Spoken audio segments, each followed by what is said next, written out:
So you want a woman to not be a wife before she becomes a wife, but the husband has to be a husband before he becomes a husband. So it's the picking and choosing for the same people that say that y'all want equality and men and women are the same, which doesn't make any sense to me.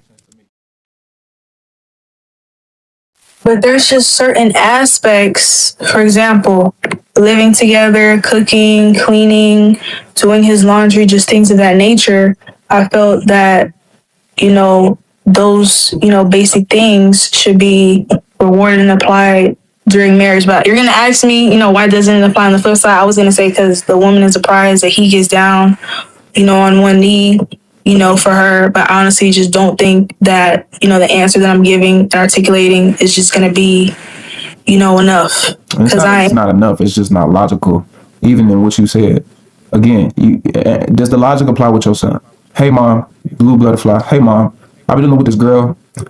She said that she's not going to do anything to show me that she's a wife before marriage. But I've been paying for things. I've been keeping her safe when we go out. I've been making sure she got what she needs. I helped her get a new job. We've been doing everything, and I've been doing my part as a husband. And she wants to be my husband, but she hasn't cooked, she hasn't cleaned, she's not feminine, she's not soft, she doesn't listen, she don't do nothing. Would you tell your son to marry that woman, yes or no? Because, like you said, she the prize, and he should get on the knee regardless.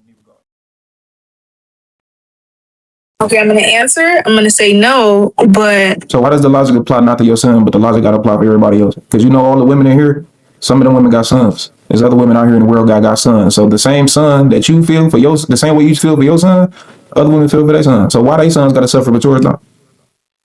Yeah, but you said she didn't do anything. No wife duty. Yeah, anything that got to do with being a wife. That's what you said. So I'm just using what you said. Anything that got to do with being a wife. The stuff that I mentioned was stuff that got to do with a wife. So why does the logic apply with your son, but not with everybody else and their son? I said everything? Wow. I thought Huh? No, because you said everything. I was thinking to myself, I said, wow, I said everything, but... I said no wife. Everything got to do with being a wife. That means submit the things that you would attribute to what a wife would do for her husband. Like, and you even mentioned some of them. Cooking, cleaning. I would include sex. Well, it should be. Y'all be fucking well before marriage. But cooking, cleaning, sex, submission, listening to what he got to say, obeying things and obeying his word.